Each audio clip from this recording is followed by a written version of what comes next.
mostly happens is the traditional bluegrass crowd. Not the audiences, the other musicians. And for whatever reason, they get a load of that cello, and it's World War III.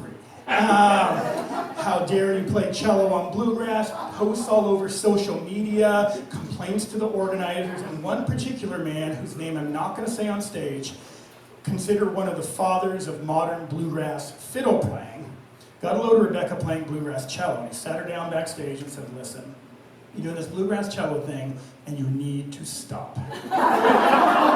Here are all the reasons why. Here's why it's a problem. Now, Rebecca got pretty mad, and first thing she does in the car is pull up his social media and check him out, look him up a little bit, and then, Wikipedia, what's this man known for? And fiddle playing, of course, and bluegrass fiddle playing.